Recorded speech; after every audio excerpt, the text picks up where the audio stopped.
इस वीडियो में DElEd sir का पेपर S1 का यूनिट 5 शिक्षक पाठ्यक्रम और राष्ट्रीय शिक्षा नीतियों से बनने वाले 4 से 5 इम्पोर्टेंट क्वेश्चन का डिस्कशन किया जाएगा, जिससे पूरा यूनिट 5 है जो समाप्त हो जाएगा। तो चलिए क्वेश्चन नंबर फर्स्ट से शुरू करते हैं।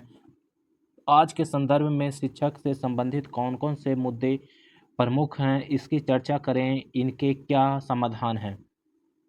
उत्तर की अवधारणा। समकालीन भारतीय शिक्षा व्यवस्था में शिक्षक को राष्ट्र निर्माता माना गया है, परंतु वर्तमान परिप्रेक्ष्य में शिक्षक और शिक्षण पेशा कई गंभीर चुनौतियों और मुद्दों से घिरा हुआ है, जिसका सीधा असर शिक्षा की गुणवत्तापूर्ण पर पड़ रहा है। शिक्षक से संबंधित प्रमुख मुद्दे या चुनौतियाँ। गैर शैक्षणिक कार्यों का बोझ। शिक्षकों का एक बड़ा समय जनगणना, चुनाव ड्यूटी, आपदा राहत और विभिन्न प्रशासनिक, कागजी और डिजिटल डेटा प्रविष्टि में चला जाता है, जिससे वे शिक्षण कार्य पर ध्यान केंद्रित नहीं कर पाते।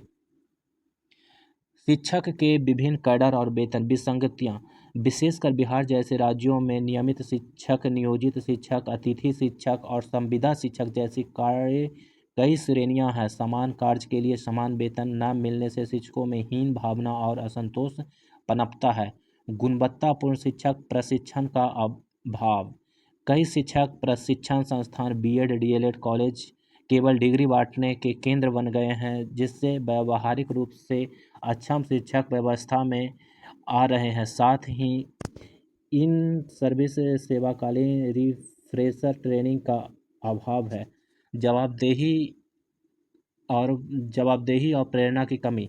सरकारी व्यवस्था में अस्थायी नौकरी की सुरक्षा के कारण कुछ शिक्षकों में व्यावसायिक नैतिकता और छात्रों के प्रति जवाबदेही की कमी देखी जाती है।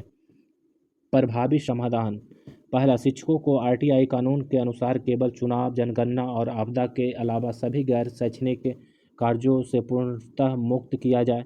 दूसरा, समान कार्य के लिए समान वेतन के सिद्धांत पर सभी शिक्षकों का एक सम्मानजनक एकल कैडर बनाया जाए ताकि उनका मनोबल बढ़े। तीसरा, शिक्षक प्रशिक्षण संस्थान की कड़ाई से निगरानी हो और केवल योग्य उम्मीदवारों को ही शिक्षण में प्रवेश मिले। चौथा, प्रदर्शन आधारित प्रोत्साहन और पारदर्शी स्थानांतरण नीति लागू की जाए। निष्कर्ष। जब तक समाज और सरकार शिक्षक को गरिमा, तनाव मुक्त माहौल और सम्मान नहीं देंगे, तब तक कोई भी आधुनिक शिक्षा नीति धरातल पर सफल नहीं हो सकता है। प्रश्न संख्या दूसरा, विद्यालय में छात्रों एवं शिक्षकों के लिए पाठ्यक्रम का होना क्यों आवश्यक है, चर्चा करें। पाठ्यक्रम का अर्थ। पाठ्यक्रम कुरिकुलम शब्द अंग्रेजी के कुरिकुलम का हिंदी रूपांतरण है, जो लैटिन शब्द क्यूरर से बना है, जिसका अर्थ है दौड़ का मैदान। शिक्षा के संदर्भ में पाठ्यक्रम वह मार्ग या दौड़ का मैदान है जिस पर दौड़कर छात्र अपने निश्चित शैक्षिक उद्देश्यों को प्राप्त करता है।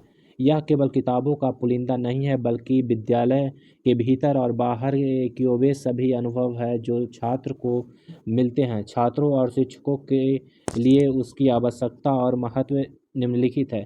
शिक्षकों के लिए पाठ्यक्रम की आवश्यकता।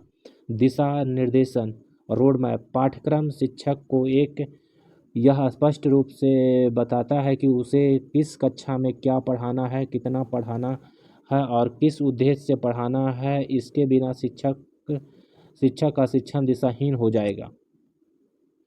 समय और ऊर्जा की बचत। यह निश्चित समय अवधि शैक्षणिक सत्र के भीतर पाठ्यक्रम को नियोजित ढंग से पूरा करने में मदद करता है, जिससे शिक्षक और छात्र की ऊर्जा व्यर्थ नहीं जाती। शिक्षण नीतियों का चयन। पाठ्यक्रम को देखकर ही शिक्षक यह तय करता है कि उसे किस विषय के लिए खेल विधि, व्याख्यान विधि या प्रयोग विधि का उपयोग करना है। छात्रों के लिए पाठ्यक्रम की आवश्यकता। क्रमबद्ध और व्यवस्थित अधिनियम। इसके माध्यम से छात्रों को सरल से कठिन के सिद्धांत पर क्रमिक ज्ञान मिलता है, जिससे मानसिक भ्रम नहीं होता। मूल्यांकन में सुगमता। छात्रों को पता होता है कि परीक्षा में उनसे क्या पूछा जाएगा, जिससे वे आत्म मूल्यांकन और परीक्षा की तैयारी बेहतर ढंग से कर सकते हैं। सर्वांगीण विकास। एक अच्छे पाठ्यक्रम में केवल पढ़ाई ही नहीं बल्कि खेलकूद, संगीत, चित्रकला और नैतिक मूल्य भी शामिल होते हैं, जो छात्र के व्यक्तित्व का संपूर्ण विकास करते हैं। निष्कर्ष: संक्षेप में, पाठ्यक्रम शिक्षा रूपी त्रिध्रुवीय प्रक्रिया शिक्षक छात्र पाठ्यक्रम की वह धुरी है जो शिक्षक और छात्र दोनों को अनुशासन में बांध कर शैक्षिक लक्ष्यों तक पहुंचाती है। तीसरा, शिक्षा का अधिकार अधिनियम 2009 के सफलतापूर्वक क्रियान्वित होने से सामाजिक आर्थिक संरचना किस प्रकार से बाधक है? एक शिक्षक के रूप में आप उसका समाधान कैसे करेंगे?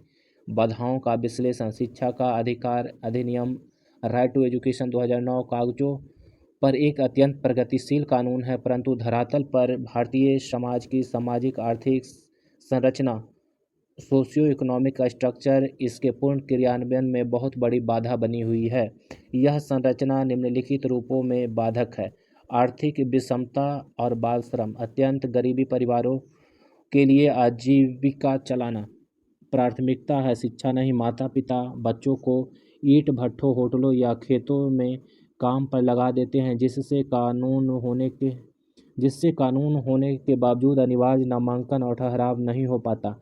जातिगत भेदभाव और सामाजिक अलगाव: ग्रामीण क्षेत्रों में आज भी दलित और वंचित वर्ग के बच्चों को विद्यालय में या सहपाठियों द्वारा कभी कभी अप्रत्यक्ष भेदभाव का सामना करना पड़ता है, जिससे वे स्कूल छोड़ देते हैं।